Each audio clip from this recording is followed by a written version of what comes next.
সুপ্রিয় দর্শক শ্রোতা, দেশে প্রবাসে বিশ্বজুড়ে যে যেখান থেকে এটিএন নিউজ দেখছেন সকলকেই অন্তরের অন্তঃস্থল থেকে শুভেচ্ছা জ্ঞাপন করছি রোজার মাসে অনুষ্ঠানে। সুপ্রিয় দর্শক শ্রোতা, এই অনুষ্ঠানে আমরা ইসলামের বিভিন্ন বিষয় নিয়ে আলোচনা করে থাকি। আমরা আজকে আলোচনা করব রহমত দশকের আমল। এই বিষয়ে আলোচনা করার জন্য আমরা স্টুডিওতে আমন্ত্রণ জানিয়েছি বিশিষ্ট শিক্ষাবিদ, চিন্তাবিদ, গবেষক মুফতি মাসুদ রিজভীকে, খতিব জুরাইন কেন্দ্রীয় শাহী জামে মসজিদ। আসসালামু আলাইকুম ওয়া রাহমাতুল্লাহি ওয়া বারাকাতুহু। ওয়ালাইকুম আসসালাম ওয়া রাহমাতুল্লাহি ওয়া বারাকাতুহু। মুহতারাম, কেমন আছেন? আলহামদুলিল্লাহ, আপনি কেমন আছেন? আলহামদুলিল্লাহ, আল্লাহ ভালো রেখেছেন। মুহতারাম, আমরা রহমতের দশকের দিনের আমলগুলো আসলে কি, রহমতের 10 দিনের আমল কি, এই সম্পর্কে আমরা জানি যে রাসূল পাক সাল্লাল্লাহু আলাইহি ওয়াসাল্লাম বলেছেন প্রথম দশক হচ্ছে রহমতের, জি। দ্বিতীয় দশক মাগফিরাতের, তৃতীয় দশক হচ্ছে জাহান্নাম থেকে মুক্তি। এখন রহমতের দশকে আসলে কি কি আমল আমি করলে আল্লাহ সুবহানাহু ওয়া তাআলার রহমত লাভ করতে পারি? ধন্যবাদ আপনাকে। একেবারে গুরুত্বপূর্ণ এবং সময় উপযোগী একটি বিষয়ের আজকে আপনি অবতারণা করার জন্য বিজ্ঞ প্রাজ্ঞ সঞ্চালক। মাহে রমাদানুল মুবারক, একটি মাস 30 দিন রাসূল করিম সাল্লাল্লাহু আলাইহি ওয়াসাল্লাম 3 ভাগে ভাগ করেছেন। আউয়ালুহুর রাহমা, আওসাতুহুল মাগফিরা, আখিরুহুন নাজাতু ইয়াতকুম মিনান নার।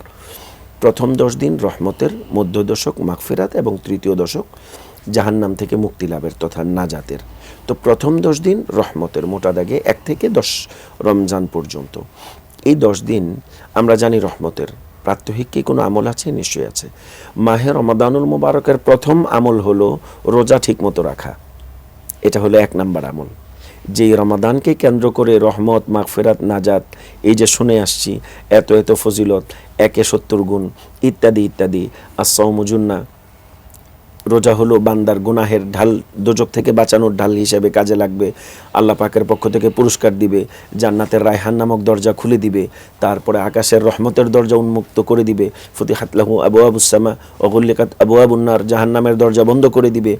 সুলসিলাতি শায়াতিন, শয়তানকে শৃঙ্খলাবদ্ধ করবে। যত রকমের কথাই আমরা বলি না কেন, মূল কারণ হলো রমাদান, রোজা, অর্থাৎ সিয়াম। তো মাহে রমাদানুল মুবারকের প্রথম আমল হলো ওই দিনের রোজাটা ঠিকভাবে পালন করা। এখন রোজা রাখার জন্য প্রিভিয়াস আমাদের অ্যাক্টিভিটি কি?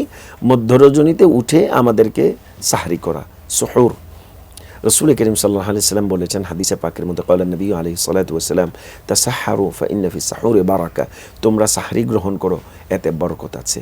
ওয়াফি রিওয়ায়াতিন, অন্য বর্ণনাতে আসছে, ইন্নাল্লাহা ওয়া মালাইকাতাহু ইউসাল্লুনা আলাল মুতাসাহহিরিন, নিশ্চয়ই আল্লাহ রাব্বুল আলামিন এবং ফেরেশতাগণ সাহরি গ্রহণকারী বান্দাদের রহমতের জন্য ফেরেশতারা দোয়া করেন, আল্লাহ রহমত দান করেন। তো এই যে সাহরি দিয়ে, এগুলো কিন্তু আমল, হ্যাঁ, প্রাত্যহিক আমল। তো এই যে সাহরি গ্রহণ করা, সবাই একসাথে বসে, আমরা যদি সাহরির আরেকটু আগে উঠতে পারি, আমলের কথা বলছি, আমাদের মূল প্রতিপাদ্য সাহরি আমরা ধরেন শেষ সময় থেকে আধা ঘন্টা আগে আমরা টাইম ফ্রেম করে ফেলি, যে লাস্ট আধা ঘন্টার মধ্যে 20 মিনিট আমরা খাবো, একটু ব্রেক দিয়ে পানি টানি চাটা খেয়ে মেডিসিন থাকলে কমপ্লিট করে লাস্ট কমপ্লিট। এই সময় থেকে যদি আরেকটু আধা ঘন্টা যদি আমরা হাতে রেখে উঠতে পারি, কিয়ামুল লাইল যদি করা যায়, ফাতাহাজ্জাত বিহি নাফিলাতাল লাক, এই রমজানে উত্তম একটা প্র্যাকটিস হতে পারে তাহাজ্জুদ পড়ার। তাহাজ্জুদ পড়েছেন বুজুর্গানে দিনটা পড়েছেন, নবী করিম সাল্লাল্লাহু আলাইহি সাল্লাম পড়েছেন, সাহাবায়ে কেরাম পড়েছেন। পৃথিবীতে কোনো বুজুর্গ হন নাই তাহাজ্জুদ ছাড়া। মোটা দাগে এক কথায় যদি আমরা, কেউ মুত্তাকি হতে পারে নাই তাহাজ্জুদ ছাড়া।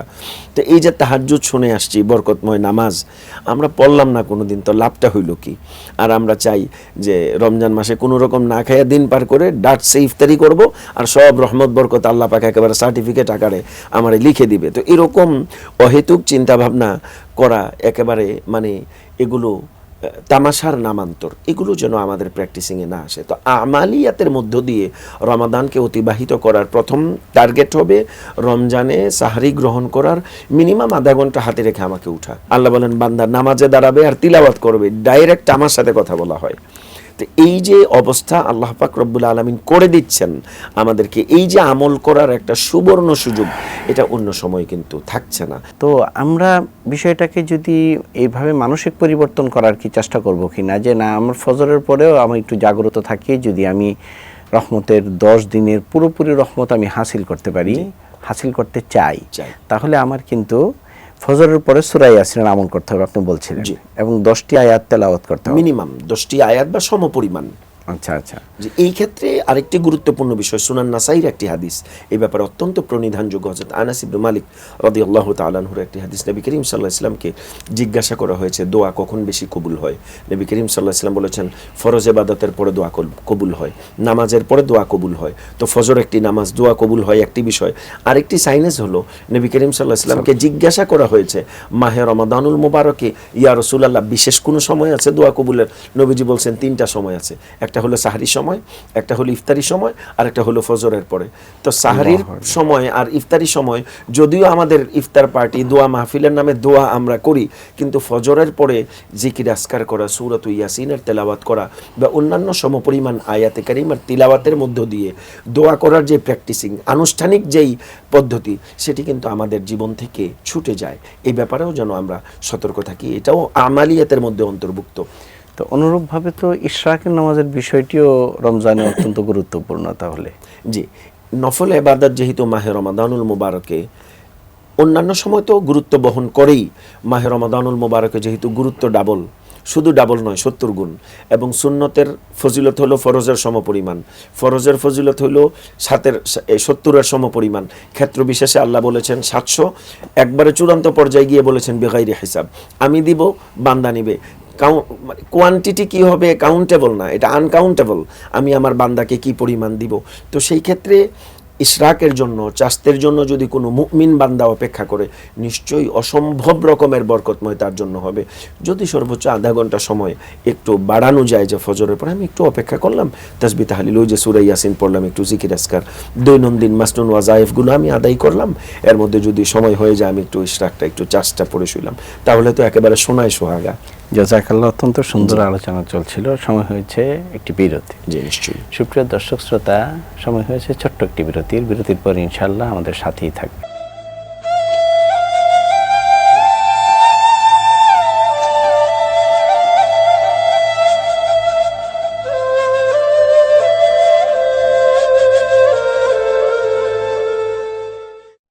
আসসালামু আলাইকুম রহমতুল্লাহি ওয়া বারাকাতুহু। বিরতির পর আপনাদেরকে শুভেচ্ছা জানাচ্ছি। সুপ্রিয় দর্শক শ্রোতা, আপনারা দেখছিলেন রোজার মাসে অনুষ্ঠান।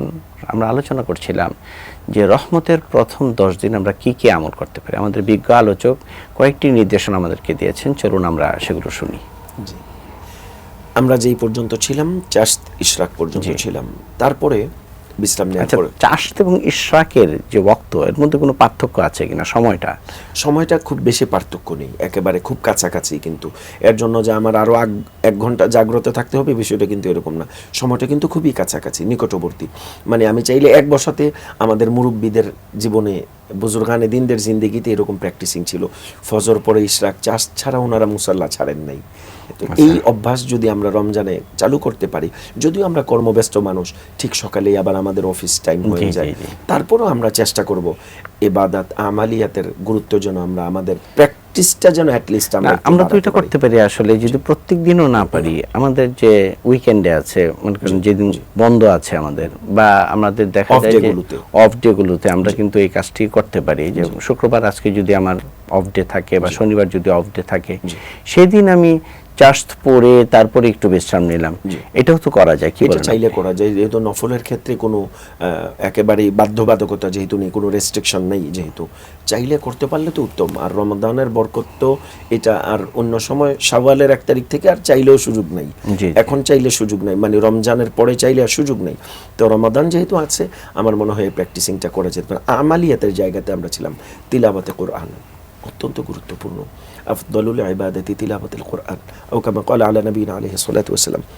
ফরজ ইবাদতের পরে রুইয়ে জমিনের মধ্যে সবচেয়ে গুরুত্বপূর্ণ, পছন্দনীয় ইবাদত আল্লাহর কাছে তিলাওয়াতে কোরআন।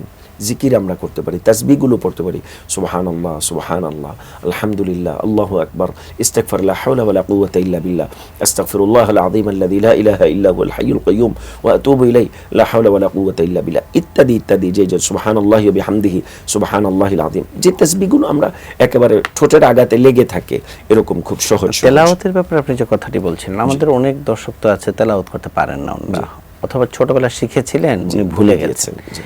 উনাদের আসলে কি করার দরকার? এই ক্ষেত্রে একটি সহজ সমাধান আছে, দুটো আছে রাস্তা। আমি একটি বলবো, মাহে রমাদানুল মোবারকে প্রতিটি মসজিদেই প্রায় মানে ফ্রি অফ কস্ট, মানে বিনামূল্যে কোরআন শেখানো হয়।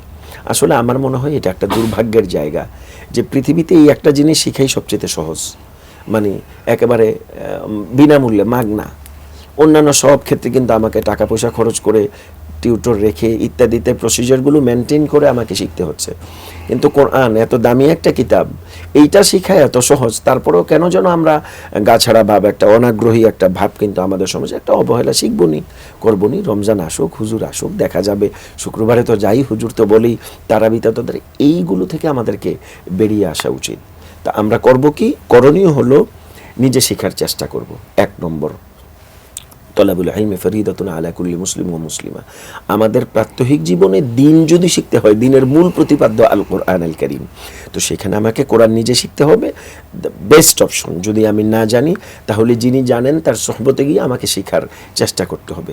আর রমাদানুল মুবারকের ছোট্ট সময় আমার জন্য শিখাটা, শত ব্যস্ততার মধ্যে কতটুকু আমি কুলিয়ে উঠতে পারবো, এটি যেহেতু একটি বিষয়, তো সেই ক্ষেত্রে তারাবিটা যেন কন্টিনিউ করি, নামাজের মধ্যে একটা খতম হয়ে যাবে, জি জি, সেমা আতান শুনে শুনে।